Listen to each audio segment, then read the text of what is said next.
Hi guys, আসসালামু আলাইকুম। সোনিয়া লাইফস্টাইলে আপনাদেরকে স্বাগতম।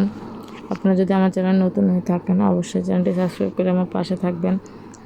এই তো আজকে নোয়াখালীর বিখ্যাত মরিচ খোলা রান্না করবে। তো এখানে পেঁয়াজ, কাঁচামরিচ, তারপরে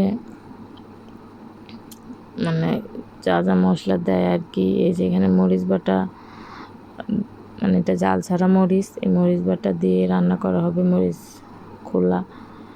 তো এখানে পেঁয়াজ দেওয়া হয়েছে, তারপরে জিরা বাটা, রসুন বাটা এগুলো দিয়েছে, মরিচ পরিমাণ মতো দিয়ে দেবে। এরপরে দিবে, এগুলো তো ঝাল কম তাই একটু বেশি করেই দিচ্ছে। তো এরপরে এগুলো ভালো করে মাখবে। এই যে মাছও এখানে আছে, মাছগুলোকে একটু ছোট ছোট সাইজ করে নেওয়া হয়েছে এগুলো। তারপরে লবণ দিতেছে, তারপরে তেল, পরিমাণ মতো তেল, হলুদ, তেল, হলুদ, মরিচ এগুলো দিয়ে, মরিচ তো দেওয়াই হলো, এরপরে হলুদ দেওয়া হবে, দিয়ে এগুলোকে ভালো মতো মাখানো হবে।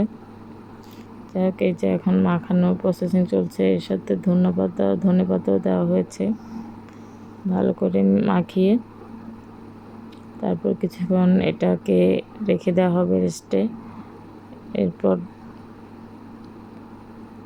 কলা পাতা, এর মধ্যে আমরা আবার কলা পাতা মুছে রেডি করতেছি। কলা পাতায় এগুলো দিয়ে তারপর চুলায় দেওয়া হবে। দেখতে থাকুন।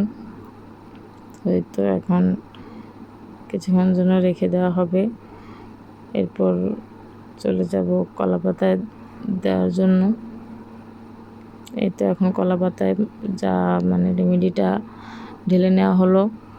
এখন কলা পাতাটা 2-3টা করে ভালো মতো দিয়ে যাতে বেরিয়ে না যায়, আর 3-4টা কলা পাতা দিয়ে তারপর ভালো করে মুড়িয়ে তারপর একটা পাতিলে দিয়ে দেওয়া হবে। এই তো এখন ভালো মতো একটু মেলে নিলে তাহলে ভালো মতো হবে, সেই জন্য ভালো মতো এটাকে মেলে নেওয়া হলো। এখন এটাকে কলা পাতা দিয়ে মোড়ানো হবে। এই তো দেখুন, এর উপরে আরেকটা কলা পাতা দেওয়া হবে। আপনারা চাইলে 2টা বা 3টা কলা পাতা ব্যবহার করতে পারেন। তো এটা যেহেতু আমরা চুলায় করবো তাই একটু বেশি করেই মুড়িয়ে দিলাম। এই যে এখন চুলায় দিয়ে দেওয়া হলো। এটা হালকা আছে, আস্তে আস্তে হবে। তো এরপর দিয়ে ঢেকে দেওয়া হবে। একটু কিছুক্ষণ লো হিটে গরম করে নিলে ভালো হবে। তো এই তো আমাদের রান্না কমপ্লিট। এই দেখুন কলা পাতাগুলো কেমন হয়ে গেছে, আর এই যে দেখুন আমাদের মরিচ খোলা। তো এই যে দেখুন মাছগুলো, খেতে কিন্তু অনেক মজা হয়েছে। এই তো আমি প্রথমেই খেয়ে ট্রাই করলাম নোয়াখালী বিখ্যাত মরিচ খোলা। তো ভালো থাকবেন সবাই, আসসালামু আলাইকুম। সবাই আমার পাশে থাকবেন, আমাকে নতুন নতুন ভিডিও বানাতে সবাই উৎসাহিত করবেন। এবং এর সাথে আমাদের আরও অন্য অন্য আইটেম ছিল।